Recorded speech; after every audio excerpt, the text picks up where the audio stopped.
క్రీస్తునందు ప్రియమైన Calvary TV ప్రేక్షకులకు యేసుక్రీస్తు నామములో శుభాలు తెలియజేస్తున్నాను.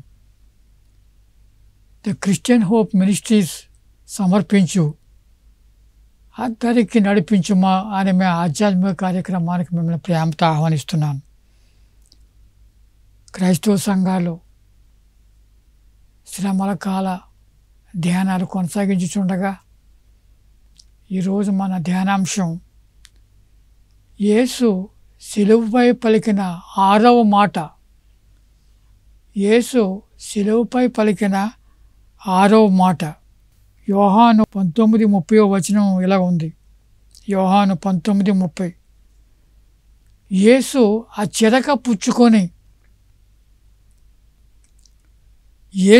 చిరక పుచ్చుకొని సమాప్తమైనదని చెప్పి తల వంచి ఆత్మను అప్పగించాను.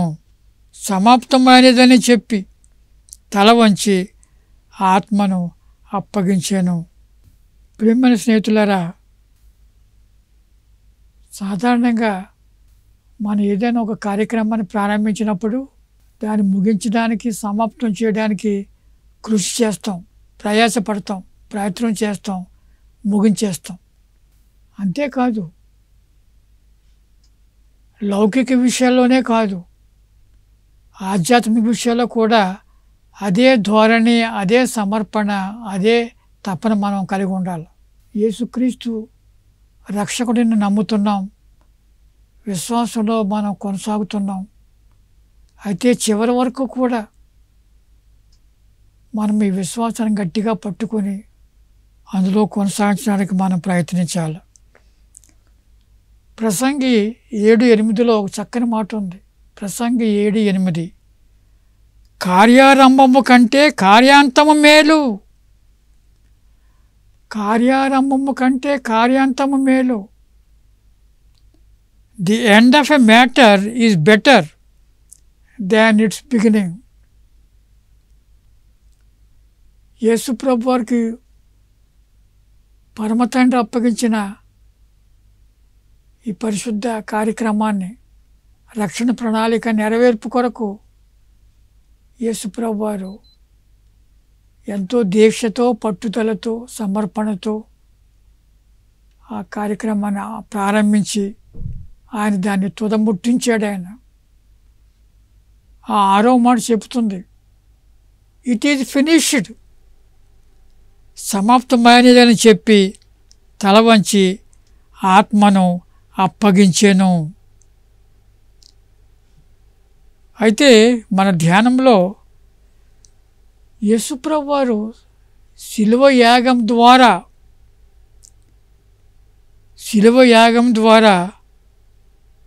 యేసుప్రభు వారు సమాప్తి చేసిన కార్యములు ఏమిటి? సమాప్తి చేసిన కార్యములు ఏమిటి? మొదటిది,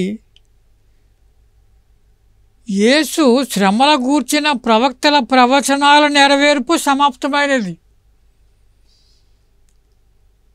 ఆయన పొందబోవు శ్రమల గూర్చి ప్రవక్తలు చెప్పిన ప్రవచనాలు నెరవేర్పు సమాప్తమైనదని మనం ముందు గ్రహించాలి. ఆయన కన్యకు జన్మిస్తాడని ఆ ప్రవచనం నెరవేరింది.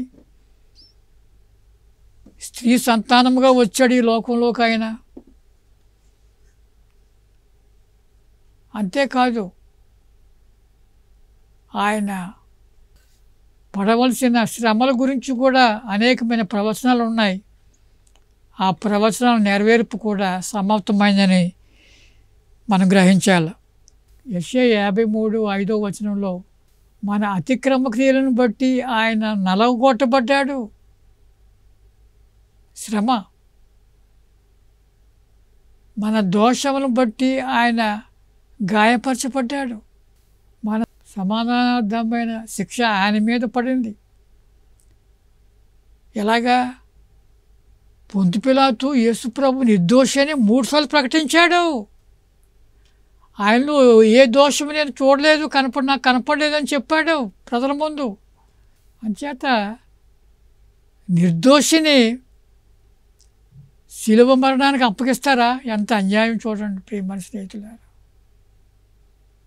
ఎంత గొప్ప శ్రమ ఆయన అనుభవించాడు. ఆయన నిర్దోషిగా తీర్చబడ్డాడు, ప్రకటింపబడ్డాడు. అయినప్పుడు కూడా అక్కడ ఉండే ఆ యూదుల యొక్క కేకల వల్ల లొంగిపోయి దేశంలో అలజడి వస్తుందోమని భయపడి తన ఉద్యోగానికే ప్రమాదం కలగొచ్చని, భంగం కలగొచ్చని భయంతో పొంతి పిలాతు తన చేతులు కడుక్కొని వారికి అప్పగించేశాడు సిలువేసేయడానికి. ఇద్దరు దోషులతో కలిసి యేసుక్రీస్తు నిర్దోషిగా అక్కడ సిలువేయబడ్డాడు. ఆ విధంగా ప్రియమైన స్నేహితులారా, అనేకమైన ప్రవచనాలు నెరవేర్చబడ్డాయి. ఆ నెరవేర్పు సమాప్తమైంది.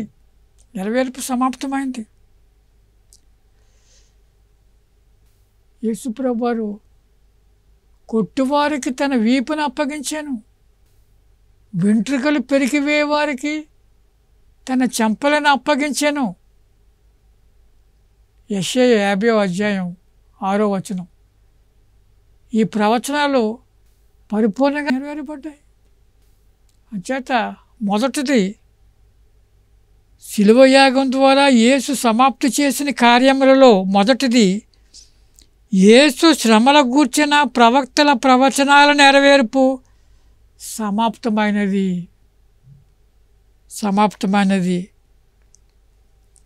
రెండవది, ధర్మశాస్త్రము నెరవేర్పు సమాప్తమైనది. ధర్మశాస్త్రము దేనిని చేయజాలకపోయినో యేసు దానిని నెరవేర్చెను. గలతీ 3:13-14 ఈ గొప్ప సత్యం మనం గమనించగలం. ఆత్మను గూర్చిన వాగ్దానము విశ్వాసం వలన మనకు లభించినట్లు, ఆత్మను గూర్చిన వాగ్దానము విశ్వాసం వలన మనకు లభించినట్లు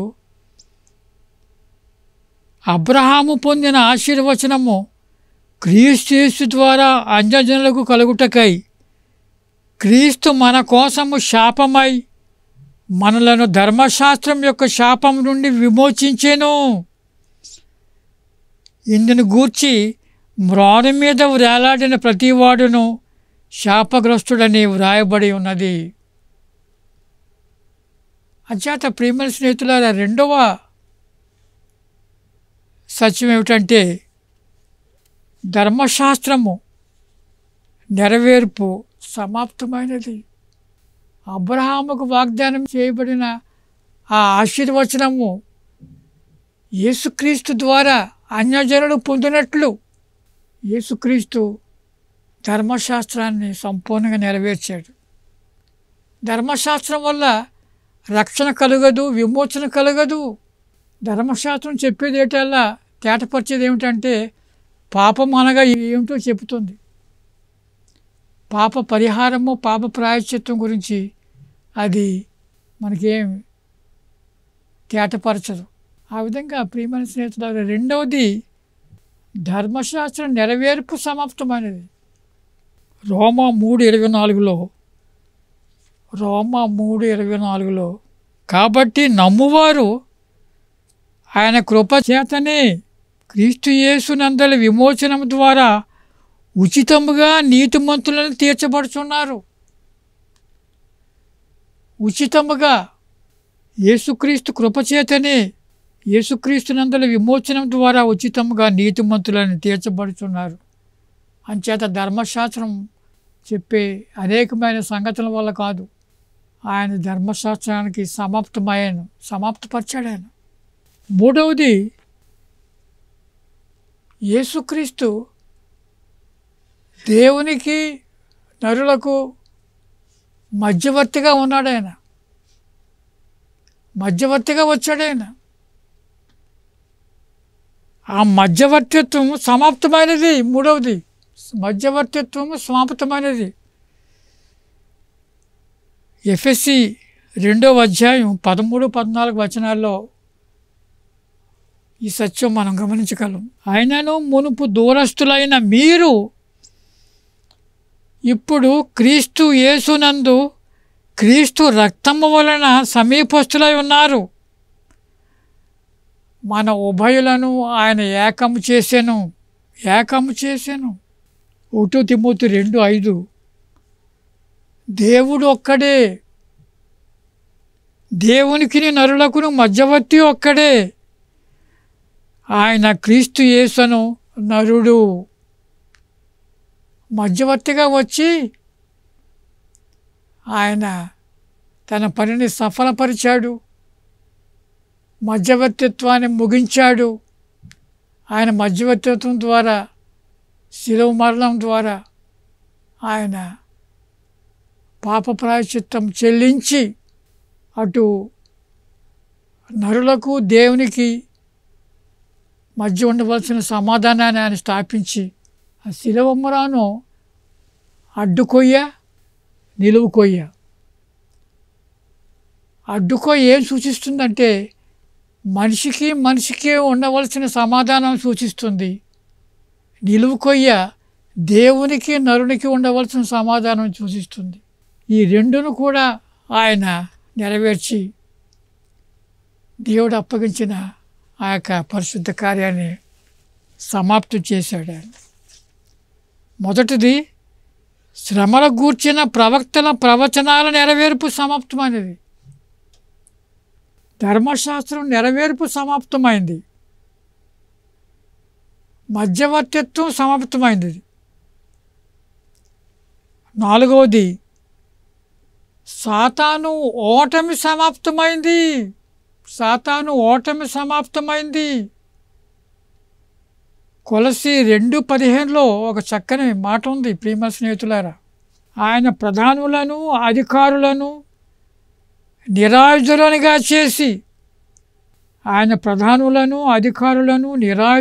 చేసి శిలువ చేత జయోత్సవముతో వారిని పట్టి తెచ్చి బాహాటముగా వేడుకకు కనుపరచెను. నిరాయుధులుగా చేసేసాడు. ఏదైనా తోటలో దేవుడు పలికిన ఆ ఆదికాండం 3:15లో నీకును ఆమెకును నీ సంతానమునకును ఆమె సంతానమునకును వాయిదం కలుగు చేతును. నీవు ఆమె మడమను కొట్టుదువు, అయితే ఆమె అంటే అతడు నీ తల మీద కొట్టును. అప్పుడే చెప్పేశాడు దేవుడు. శిలువ యజ్ఞం ద్వారా ఆయన ఈ పవిత్రమైన కార్యాన్ని జరిగిస్తాడని. ప్రధానులను అధికారులను నిరాయుధులుగా చేసి శిలువ చేత జయోత్సవముతో వారిని పట్టి తెచ్చి బాహటముగా వేడుకకు కనపరిచెను. 4వది సాతాను ఓటమి సమాప్తమయ్యను. ఇందాక చదువుకున్న కొలసి 2:15. ఆయన ప్రధానులను అధికారులను నిరాయుధులుగా చేసి శిలువ చేత జయోత్సవంతో వారిని పట్టి తెచ్చి బాహాటముగా వేడుకకు కనపరిచాను. అదే రీతిలో హెబ్రీ 2:14-15 కూడా ఆ గ్రంథకర్త ఒక సత్యాన్ని తెలియజేస్తున్నాడు. హెబ్రీ 2:14-15. కాబట్టి ఆ పిల్లలు రక్తమాంసములు గలవారైనందున, ఏ పిల్లలు? నరుల పిల్లలు, మానవుల పిల్లలు, మనుష్యులు. ఆ పిల్లలు రక్తమాంసములు గలవారైనందున ఆ ప్రకారమే మరణం యొక్క బలము గలవాలని, అనగా అపవాదిని, వాడికి ఒక చక్కని టైటిల్ ఇస్తున్నాడు ఇక్కడ. మరణం యొక్క బలము గలవాలని, అనగా అపవాదిని మరణము ద్వారా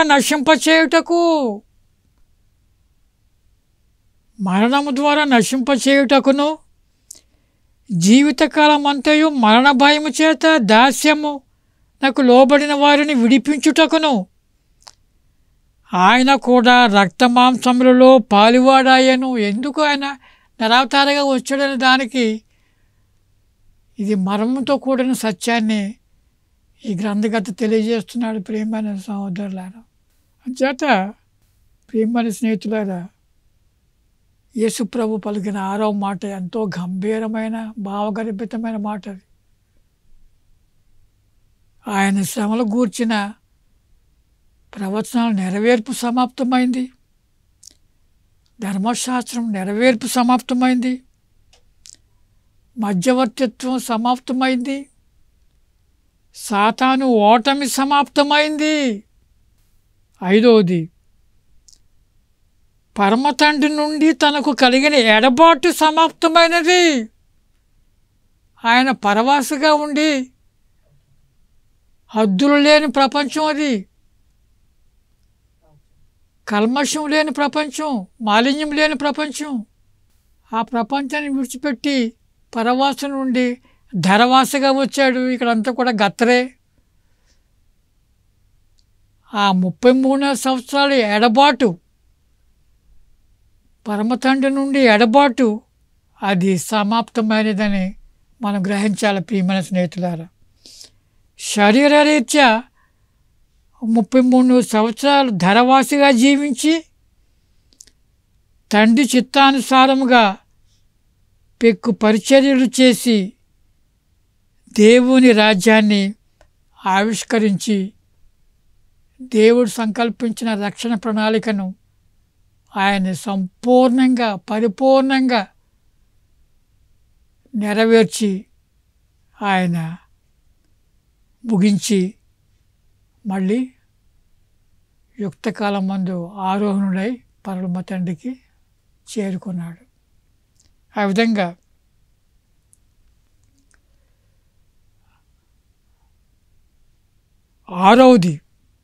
ఆరవ కార్యం, నరుల రక్షణ ప్రణాళిక నెరవేర్పు సమాప్తమైనది. నరుల రక్షణ ప్రణాళిక నెరవేర్పు సమాప్తమైనది. యోహాను సువార్త 17వ అధ్యాయంలో ప్రభు చేసిన గొప్ప విజ్ఞాపన ప్రార్థన మనకు తెలుసును. ఆ 17:4లో ప్రభువారు చెప్తున్నారు, చేయుటకు నీవు నాకు ఇచ్చిన పని నేను నెరవేర్చి నిన్ను మహిమపరచితిని.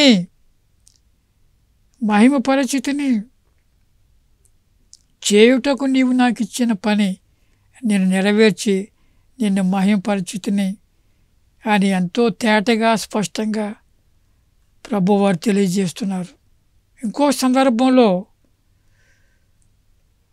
ప్రియమైన స్నేహితులారా, సమరయ స్త్రీతో మాట్లాడుతున్నప్పుడు శిష్యులు అక్కడ ఆ దృశ్యాన్ని చూచి వారిలో ఒక ఆందోళన వచ్చినప్పుడు ప్రభువారు అంటున్నారు, యోహాను సువార్త 4వ అధ్యాయం 34వ వచనం, యోహాను 4:34, యేసు వారిని చూసి నన్ను పంపిన వాని చిత్తము నెరవేర్చుటయు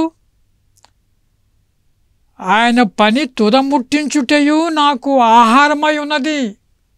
వాళ్ళు అనుకుంటున్నారు, ఇక్కడ ఎవరైనా ఈయనకు భోజనం తెచ్చి ఇచ్చారా అని ప్రభువారికి ఆ సమరయ ఆ బావి దగ్గర. అంటే భౌతికపరమైన ఆహారం ఇచ్చారా అని వాళ్ళు సందేహపడుతున్నారు. అప్పుడు యేసు ప్రభువారు అంటున్నారు, యోహాను 4:34, వారి హృదయంలో ఆలోచనలు ఆయన గ్రహించి యేసు వారిని చూచి నన్ను పంపిన వాని చిత్తము నెరవేర్చుటయు ఆయన పని తుదముట్టించుటయు నాకు ఆహారమై ఉన్నది. ఆ విధంగా ముగించాడు ఆయన. 33 సంవత్సరాల్లో, మరి ముఖ్యంగా 3.5 సంవత్సరాల పరిచర్యలో గ్రామాలు, పట్టణాలు, వీధుల్లో సంచారం చేస్తూ ఎన్నో బోధలు, ఎన్నో ఉద్బోధలు, ఎన్నో సందేశాలు సువార్తను పంచుతూ బోధిస్తూ, అంతేకాకుండా ఎన్నో స్వస్థత కార్యాలు, ఎన్నో స్వస్థత కార్యాలు, అద్భుత కార్యాలు, ఆశ్చర్యకార్యాలు చేసి తాను పరలోకానికి వచ్చిన రక్షకుడని నిరూపించుకున్నాడు. అయినప్పుడు కూడా కొందరే రక్షింపబడ్డారు. ఆ సమయంలో తన స్వదేశమైన నజరేతులోనే ఆయన అంటున్నాడు ఒక సందర్భంలో, వారి యొక్క అపనమ్మకాన్ని బట్టి ఆయన వారి స్వదేశంలో ఎన్నో అద్భుతాలు చేయలేదట ఆయన. Because of their unbelief he did not choose to perform any miracles in his own country. అంచేత ప్రియమైన స్నేహితులారా, ఈరోజు మనం ధ్యానించవలసిన విషయంలో మనం నేర్చుకోవాల్సిన పాఠం ఏమిటంటే, కార్యారంభము కంటే కార్యాంతము మేలు. వచ్చేసాం రక్షణలోకి, మనం విశ్వాసంలో ప్రవేశించాం, ఎదుగుతున్నాం, అభివృద్ధి పొందుతున్నాం, కొనసాగుతున్నాం.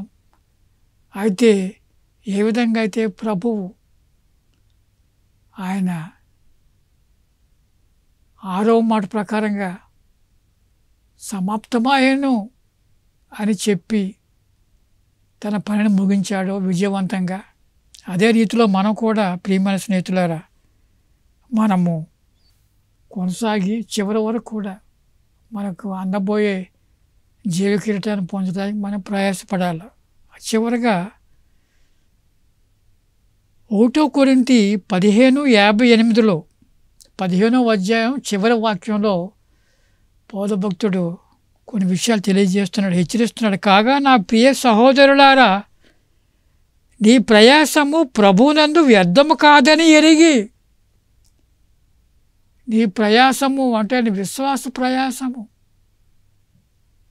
విశ్వాస ప్రయాణము ప్రభువునందు వ్యర్థము కాదని ఎరిగి. దేవుడు తప్పనిసరిగా ప్రతిఫలం ఇస్తాడు, కిరీటంతో అలంకరిస్తాడు. ఎరిగి స్థిరులను కదలిన వారును ప్రభువు కార్యాభివృద్ధి యందు ఎప్పటికీ ఆసక్తులనై ఉండుడి. ప్రభువు కార్యాభివృద్ధి యందు ఎప్పటికీ ఆసక్తులనై ఉండుడి. అంచేత తుదముట్టించాలి మనం. ప్రభువు ఎంత దీక్షతో సమర్పణతో ఆ మాట చెప్తున్నాడో, నన్ను పంపిన వాని చిత్తము నెరవేర్చుటయు ఆయన పని తుదముచ్చి ఉంటుంది నాకు ఆహారం అన్నాడు. That was my food. అదే రీతిలో ప్రియమైన స్నేహితులారా, 2 తిమోతి 4:7 2 తిమోతి 4:7 మంచి పోరాటము పోరాడి తిని నా పరుగు కడముట్టించి తిని విశ్వాసము కాపాడుకుంటుని. విశ్వాసము కాపాడుకుంటుని. క్రైస్తవ విశ్వాస జీవితం అది పోరాటంతో కూడిన జీవితం. అదొక సమరమే, అది యుద్ధ పోరాటమే ప్రియమైన స్నేహితులారా. క్రీస్తు వ్యతిరేకులు, సువార్తకు శత్రువులు ఎందరు ఉన్నారు? మన భారతదేశంలో ఉండే 140 కోట్ల జనం. మనము అల్పసంఖ్యాకులము, నాట్ ఈవెన్ 3%. అయితే దేవుని యొక్క మహాకృపను బట్టి, కాపుదలను బట్టి మనం ప్రతి వ్యతిరేకతను మనం అధిగమిస్తున్నాం. విశ్వాసాన్ని కోల్పోకుండా మనము మంచి పోరాటకు సిద్ధపడుతున్నాం. పరుగు కడముట్టించుటకు ప్రయాసపడుతున్నాం. విశ్వాసం కాపాడుకొనుటకు మనము ముందుకు సాగుతున్నాం. మణిపూరు అల్లరిలో ఎంతోమంది హతసాక్షులైపోయారు. ఎన్నో దేవాలయాలు నేలమట్టమయ్యారు. ఇవన్నీ కూడా జరుగుతాయని ముందు ప్రభువే హెచ్చరించాడు. పౌలు భక్తుడు కూడా 2 తిమోతి 3:12 క్రీస్తు యేసునందు సద్భక్తితో బ్రతుకను ఉద్దేశించి వారు హింస పొందుదురు. అంచేత Christian life will not be smooth ప్రియమైన చేతుల. మరి ముఖ్యంగా ఇండియాలో మంచి ప్రభుత్వాలు వస్తే రక్షణ కలుగుతుంది, నిర్లక్ష్యం చేసే ప్రభుత్వం వస్తే రక్షణ కరువవుతుంది. అయితే మన రక్షకుడు మనల్ని కాపాడుతాడు, దీవిస్తాడు. ఆ విధంగా ప్రియమైన స్నేహితులారా, మనము ప్రసంగి చెప్పిన మాట కార్యారంభము కంటే కార్యాంతము మేలు. The end of a matter is better than it's beginning. ప్రారంభించాం, దాన్ని ముగించడానికి మనం ప్రయాసపడదాం, ప్రయత్నిద్దాం. ప్రార్థన చేస్తాను. పరలోకమందున మా తండ్రి, మీ కృపా బాహుళ్యం చొప్పని తండ్రి, టీవీ పరిచయం కొనసాగటానికి మీ కృప చూపిస్తున్నారు. మీ స్తోత్రములు. విత్తబడిన వాక్యాన్ని దీవించండి. ఏ విధంగా అయితే ఈ ప్రభు యేసు ప్రభు వారు సిలువలో పలికిన 6వ మాట ప్రకారంగా ఆయన సమాప్తి ఆయన చెప్పి ప్రభు ఇచ్చిన రక్షణ ప్రణాళికను నెరవేర్పు సమాప్తి చేశాడు.